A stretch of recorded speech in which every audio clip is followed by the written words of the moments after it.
Welcome to the Empire Files. I'm your host, Abby Martin.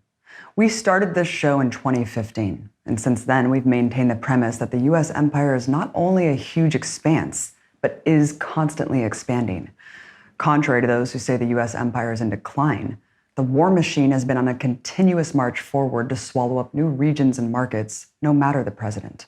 2 years into Donald Trump's reign as CEO of the empire, we wanted to see if that trajectory has continued. At the beginning, I admit I thought Trump was a wild card. I considered the fact that Trump is an extreme narcissist that only cares about himself, not his fellow billionaires. I also considered there might be a reason why none of the CEOs of the top 100 corporations in the nation backed Trump for president. And true to the dizzying effects of having Donald Trump as president, anything was possible. He could go against the grain and start belligerent major new wars. He could capitulate and be a loyal servant as long as they made him look good. Or he could buck the establishment bourgeoisie and pander to a sector of right-wing isolationists and anti-interventionists who support refocusing U.S. wars on the border against immigrants, rather than waste resources for so-called nation-building abroad. After all, Trump did posture himself as the anti-intervention candidate in the 2016 election. Unlike other candidates for the presidency, war and aggression will not be my first instinct. A vote for Hillary is a vote for more reckless foreign invasions. Obviously, the war in Iraq was a big, fat mistake. We must abandon the failed policy of nation building and regime change that Hillary Clinton pushed in Iraq, in Libya, in Egypt, and in Syria. It was a strategy that made sense. Polling shows an overwhelming majority of Americans oppose military intervention abroad. The past 17 years of military disasters has tainted any national candidate who advocates more war. Right-wing online forums were ablaze with theories that Trump was an isolationist who would fight the deep state on wasteful wars. But it was obvious to anyone watching that he was talking out of both sides of his mouth. Trump also campaigned on war, most notably threatening a major war with Iran, which would make the Iraq War look like child's play.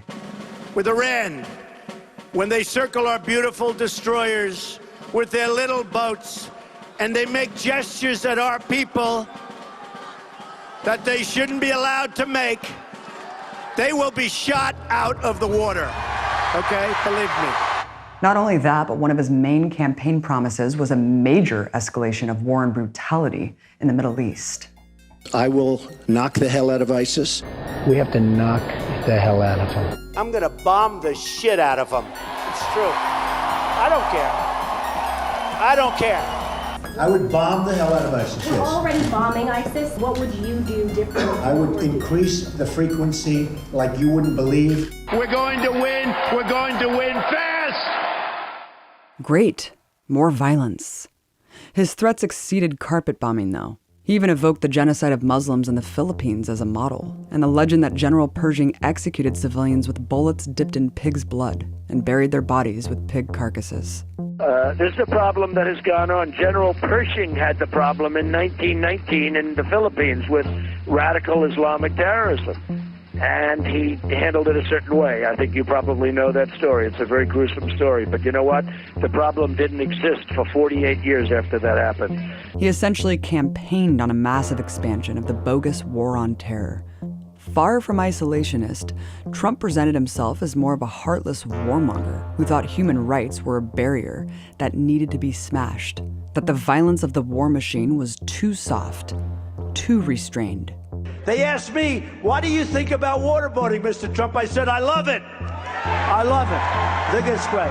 The only thing is we should make it much tougher than waterboarding. Right now, basically, waterboarding is essentially not allowed, as I understand it. And you'd like it to be if you could expand. I would certainly like it to be at a minimum. As president, you would authorize torture?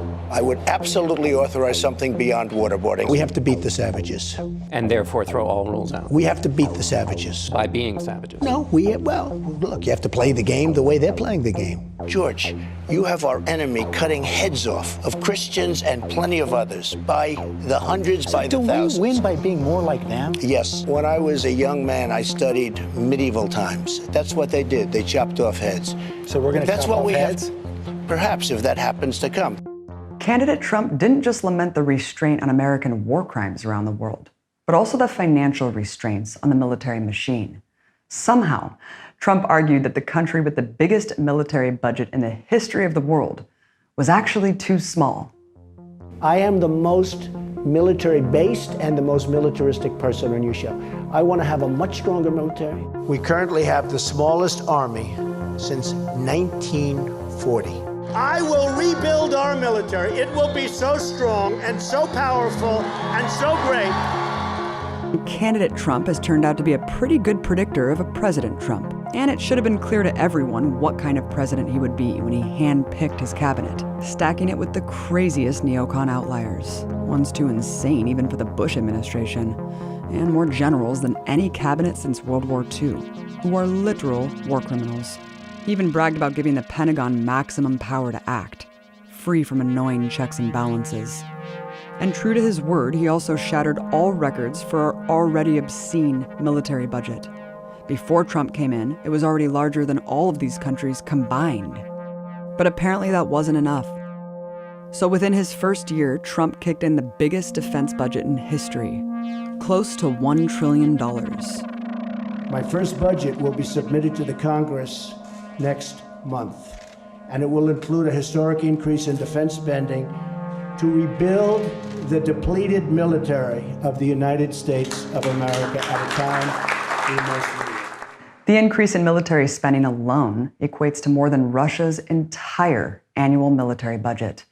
The new $750 billion war toy chest includes another $705 million for Israel, $100 million to deter Russian aggression in the Baltics, and another $500 million to arm Ukraine, equipment that seems to keep getting in the hands of neo-Nazi militias.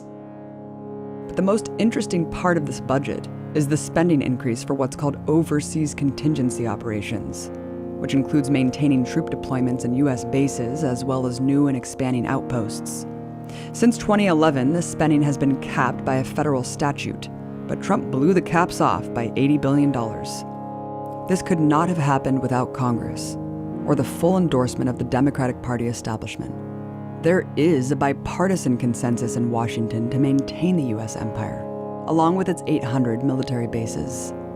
And it's not just gifting the military-industrial complex with an open faucet of taxpayer dollars, but using U.S. dominance to get them huge weapons contracts with foreign proxies.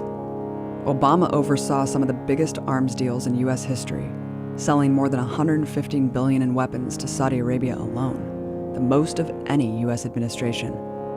But Trump has taken the role of CEO of the U.S. empire to new heights, becoming the de facto arms salesman-in-chief.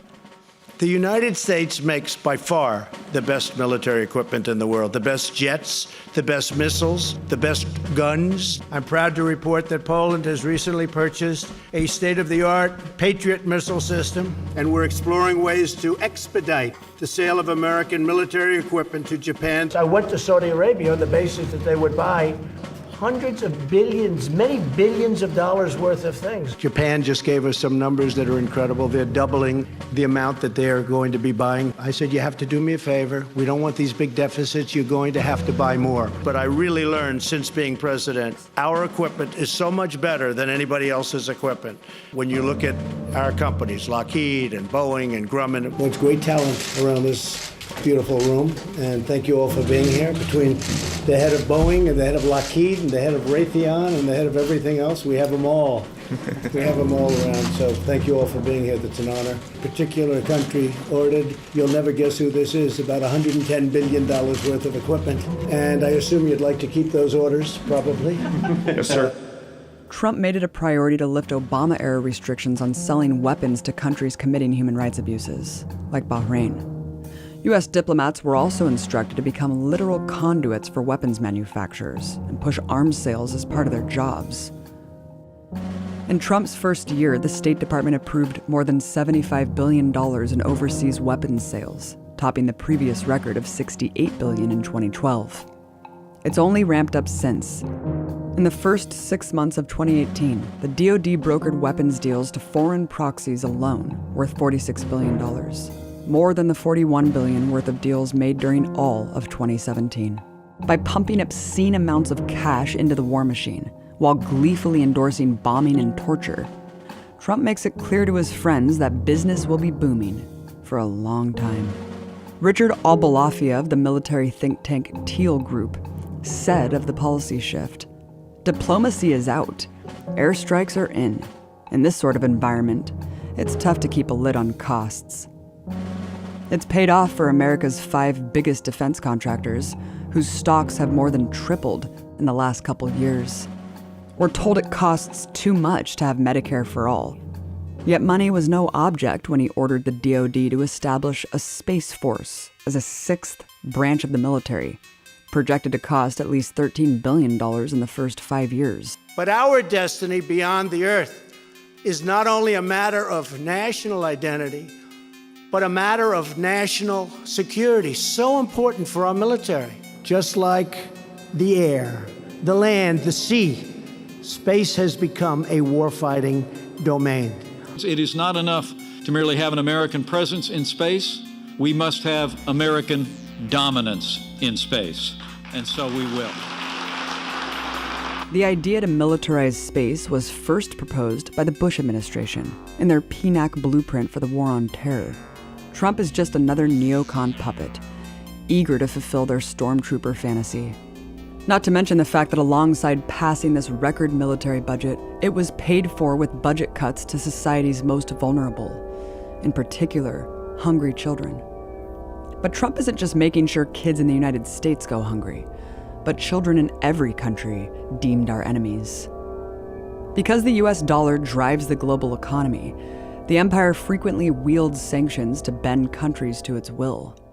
Anyone claiming to be anti-war or even just anti-intervention must oppose any and all economic sanctions.